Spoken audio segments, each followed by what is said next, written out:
अगर आप किसी कॉम्पिटिटिव एग्जाम की तैयारी करने वाले हो तो ये वीडियो आपके लिए है। आज मैं आपको कुछ ऐसी बारीकियां बताऊंगा जिससे सक्सेस और फेलियर के बीच डिफरेंस आ सकता है। तो मेरी बात ध्यान से सुनिए। Number one point, this is marathon, not a sprint. आप ये सोचने की गलती कभी मत करना कि मैं 6 महीने में सारे एग्जाम क्लियर कर दूंगा। देखो, होने को आप हो सकता है फर्स्ट अटेम्प्ट में क्लियर कर दो, अच्छी बात है। इसको मैराथन की तरह समझो कि हमें लंबे टाइम तक टिकना है, क्योंकि एग्जाम्स का ऐसा ही सीन चल रहा है कि कभी कोई एग्जाम कैंसिल हो जाता है, कभी लीक हो जाता है, कभी कुछ कंपटीशन ज्यादा है तो उस वजह से पंगा हो जाता है। जो भी टाइम है, जो लगना है लग जाएगा। पर आप जल्दबाजी मत करो, जल्दबाजी के चक्कर में खुद को बर्न आउट कर लोगे। अपना माइंड सेट स्टार्टिंग से ये लेके चलो कि धीरे धीरे डेली मुझे इतने घंटे पढ़ना है, और ये मेरा रूटीन है, हफ्ते में 6 दिन 7 दिन पढ़ूंगा अपने रिलैक्सिंग वे में। बहुत आगे तक जाओगे। Second point, make your base strong. आपका जो बेस है ना, उसके ऊपर ही पूरी बिल्डिंग खड़ी होने वाली है। आप कोई भी एग्जाम दे लेना, पर बेस आपका वही होता है, बेस स्ट्रॉन्ग होना चाहिए। बेस से मेरा मतलब क्या है, आपके बेसिक्स से। देखिए, आप किसी भी कोचिंग सेंटर में जाओगे, कोई भी यूट्यूब ऑनलाइन कोर्स लोगे, सब में ट्रिक्स बताएंगे, 10 सेकंड में सोल्व करो, 30 सेकंड में सोल्व करो। ये सब ट्रिक्स काम आती हैं सिर्फ एक्सपर्ट्स के, मैं बता रहा हूँ। जब आप उस लेवल पे पहुंच जाओगे, ट्रिक्स ऑटोमेटिकली आपके माइंड में आएंगी। पर अगर आप अभी बिगनर हो, तो बेसिक स्ट्रॉन्ग करो। बार बार बार बार बार बार बेसिक्स करो। जितने बेसिक्स स्ट्रॉन्ग होंगे, आप उतना आगे तक जा पाओगे और हर एग्जाम कर पाओगे। ये जो गेम है, ये गेम वो नहीं जीतता जिसको ज्यादा नॉलेज है। ये गेम वो जीतेगा जो ज्यादा कंसिस्टेंट है। इस बात को ध्यान रखो। आपको कितनी नॉलेज है मैटर नहीं करता। आपका सिर्फ मैटर ये चीज करती है कि आप धीरे धीरे लगे हुए हो। 1 साल 2 साल, एक अटेम्प्ट, 2 अटेम्प्ट, जो भी टाइम लगे, जिसका जितना लगे। मैंने तो ऐसे बहुत स्टूडेंट देखे हैं जो 10 10 साल से लगे हुए हैं और लास्ट में इसको निकाल के जाते हैं। कंसिस्टेंसी मैटर करती है ब्रो। आपको लगे रहना है। टाइम लगे, कुछ लगे, कोई दिक्कत नहीं है। ऐसा नहीं है एक हफ्ते किया, एक हफ्ते छोड़ दिया। नेक्स्ट पॉइंट, आपको अपनी बुक से ज्यादा कुछ चीज जो पढ़नी है ना, वो है सिलेबस। सिलेबस को अच्छे से आपको समझना है, एक एक चीज उसकी घोट घोट के पीनी है। क्योंकि जो आपका एग्जाम है वो उस सिलेबस में आना है। वो जो सिलेबस है आपका, वही आपका एक तरीके से क्वेश्चन पेपर है। अगर आप बुक्स के 10 10 सोर्स पकड़ रहे हो, ये पढ़ लूँ ये पढ़ लूँ, एक बुक में तो बहुत नॉलेज है। इतनी नॉलेज आपको नहीं चाहिए। आपको उस बुक का जीनियस नहीं बनना। आपको सिर्फ एग्जाम क्लियर करना है, तो उससे रेलिवेंट चीज पढ़नी है। तो उसके लिए काम आएगा सिलेबस। सिलेबस को अच्छे से घोट घोट के पियो और उसके अकॉर्डिंग तैयारी करो। मैं बता रहा हूँ, साइंटिफिक वे से पढ़ोगे तो बहुत जल्दी और बहुत अच्छा रिजल्ट आएगा। Next point, previous year question paper.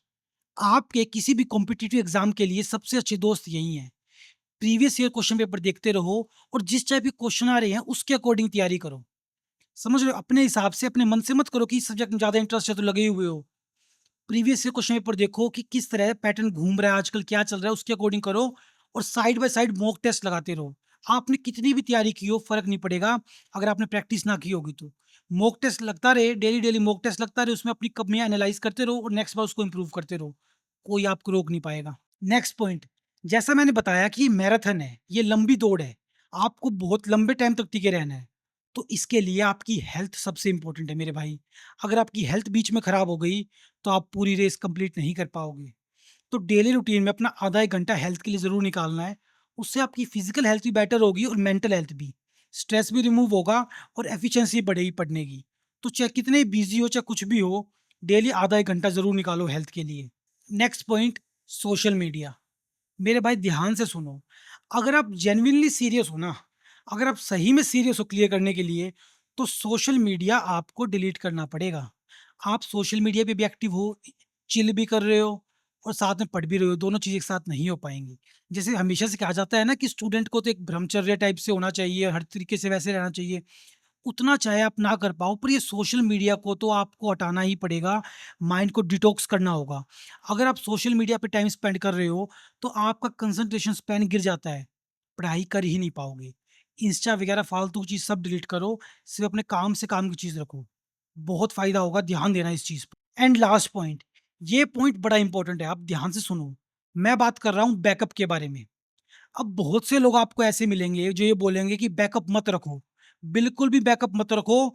Full focus से जाओ अपने गोल पर। बैकअप होगा तो आपका ध्यान भटकेगा कि अरे ये गोल नहीं तो वो मिल जाए। पर भाई, मैं कहूँगा नहीं। मैंने ऐसे बहुत एस्पिरेंट देखे हैं, यूपीएससी की तैयारी कर रहे हैं, सीजीएल कर रहे हैं। 8 8 10 10 साल हो गए, अपने 6 के 6 अटेम्प्ट खत्म हो गए, किसी के 8 अटेम्प्ट लग गए। तो उनके पास कोई बैकअप नहीं था। अब वो दर दर की ठोकरें खा रहे हैं डिप्रेशन में। मेरे भाई, गोल तो आपका वही रहेगा, क्लियर है। पर अगर आपका एक बैकअप होगा ना, तो आप फालतू की स्ट्रेस, टेंशन, डिप्रेशन से बच जाओगे। साइड बाय साइड कुछ बैकअप बन रहा हो कि मैं डिस्टेंस से ये डिग्री ले लूँ या कभी-कभार ये कर लूँ, तो ले लेना भाई। बैकअप होना बहुत ज़रूरी है। बैकअप आपका ध्यान नहीं भटकाएगा, बैकअप आपके माइंड को रिलैक्स करेगा कि मेरे पास बहुत टाइम है, जितना मर्ज़ी टाइम लग जाए, ये नहीं भी हुआ तो दूसरी चीज़ भी है। अगर बैकअप नहीं होगा तो ये रहेगा आपको कि ये नहीं हुआ तो मैं तो मर गया, क्या करूँगा मैं? माइंड में स्ट्रेस बढ़ेगा। ये कुछ छोटी-छोटी बातें हैं जो बहुत काम आती हैं। एग्ज़ाम की तैयारी से पहले इन्हें ज़रूर माइंड में रखना, बहुत आगे तक जाओगे। ऑल द बेस्ट मेरे भाइयों, मिलता हूँ अगली वीडियो में। धन्यवाद।